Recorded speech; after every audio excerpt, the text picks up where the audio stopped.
रीमा, सबसे पहले आपसे स्टार्ट करना चाहूँगी, और ये कानूनी नुक्ता जो इस वक्त बहस का मौजू बना हुआ है हर जगह, आपकी इसके ऊपर क्या राय है? एक तरफ सिप्तैन खान साहब हैं जो कहते हैं कि मैं इजलास नहीं बुलाऊंगा, जो गवर्नर ने नोटिफाई किया है क्योंकि ऑलरेडी एक इजलास चल रहा है, लेकिन राना सनाउल्लाह साहब कहते हैं कानूनी मुशावरत के बाद कि सिप्तैन खान गलत कह रहे हैं, उनको इजलास बुलाना पड़ेगा, अगर नहीं बुलाते तो फिर एक्शन हो सकता है, और ये भी कह सकते हैं गवर्नर साहब उनका इख्तियार है कि वजीर आला को हटा दें वो।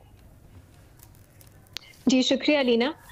पहले तो एक जनरल कमेंट कि बहुत ही अनफॉर्चुनेट सिचुएशन है पंजाब में, जिस तरह की अनसर्टेनिटी, इंस्टेबिलिटी हम पूरा पिछले अप्रैल मई से देख रहे हैं।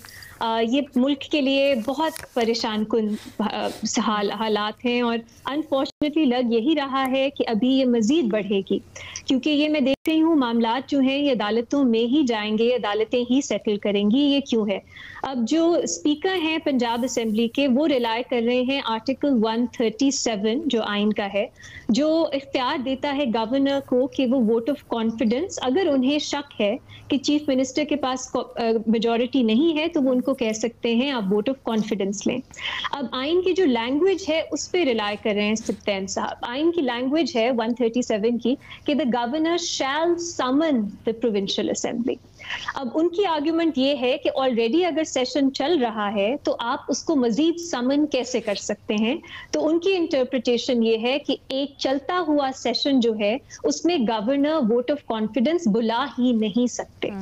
अब उसकी दूसरी मेरा ख्याल है इंटरप्रिटेशन जो मेरी नज़र में जिसकी ज़्यादा वेट है वो ये है कि अगर आइन गवर्नर को ये पावर देता है, ये इख्तियार देता है कि वो वोट ऑफ कॉन्फिडेंस के लिए कह सकते हैं चीफ मिनिस्टर को, तो आइन इसको इस कंडीशनैलिटी पे क्यों बेस करेगा कि सिर्फ सेशन जो है वो अगर नहीं चल रहा सिर्फ तभी गवर्नर ये इख्तियार का इस्तेमाल कर सकते हैं? मुझे इसकी मंतक समझ नहीं आती, क्योंकि गवर्नर के पास बहुत कम पावर्स रह गई हैं 18वीं तरमीम के बाद, और उसमें से एक ये है कि वो वोट ऑफ कॉन्फिडेंस समन कर सकते हैं।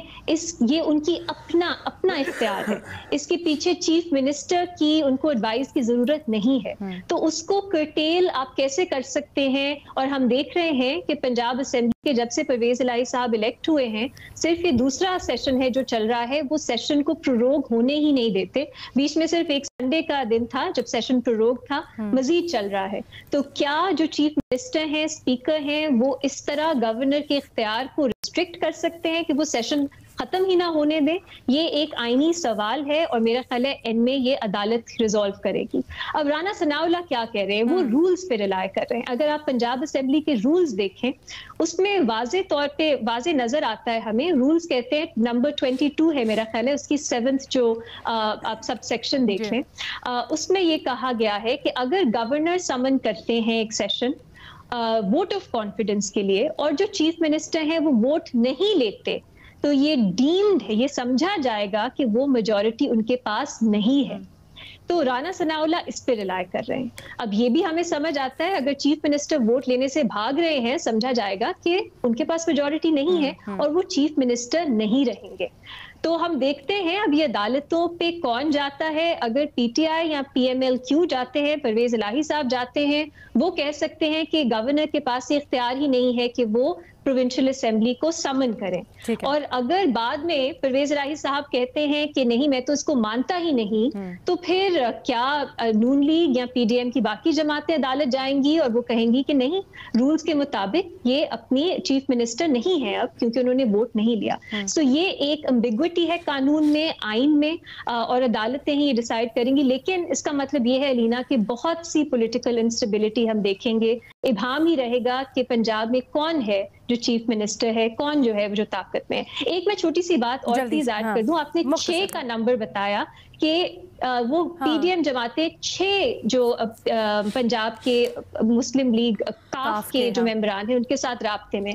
अब 6 की इंपॉर्टेंस क्या है कि जो सुप्रीम कोर्ट की आर्टिकल 63 की ओपिनियन था, उसमें उन्होंने कहा था कि majority of the parliamentary party decide करेगी कि उन्होंने किस तरफ वोट करना है। तो अगर 6 लोग 10 में से पंजाब में कह देते हैं कि हमने परवेज इलाही के खिलाफ वोट करना है, तो ये बन जाएगा पार्लियामेंट्री पार्टी का फैसला, और वो जो वोट कैंसिल हो जाने थे, वो जो पूरा सुप्रीम कोर्ट ने अलग एक चीज खोली थी, वो अप्लाई नहीं करेगी। तो इसलिए ये 6 का नंबर जो है वो बहुत अहम है, क्योंकि ये 6 लोग हैं जो डिटरमिन करेंगे कि पंजाब में किस तरफ पार्लियामेंट्री पार्टी जो है उनकी डायरेक्शन क्या है। आप कह रही हैं जो अक्सरियत होगी वो पार्लियामेंट्री पार्टी का फैसला बन जाएगा, बल्कि वो नहीं जो डिक्टेट किया जाएगा।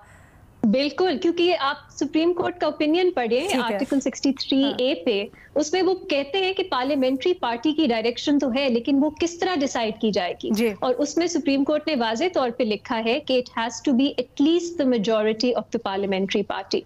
पार्लियामेंट्री पार्टी के जो लीडर हैं वो नहीं, जो उनके सीएम या पीएम कैंडिडेट है वो नहीं, मेजॉरिटी ऑफ द पार्टी, जो पंजाब में इस वक्त क्योंकि 10 लोग हैं तो 6 पे बनते हैं। ये बड़ी दिलचस्प सूरत हाल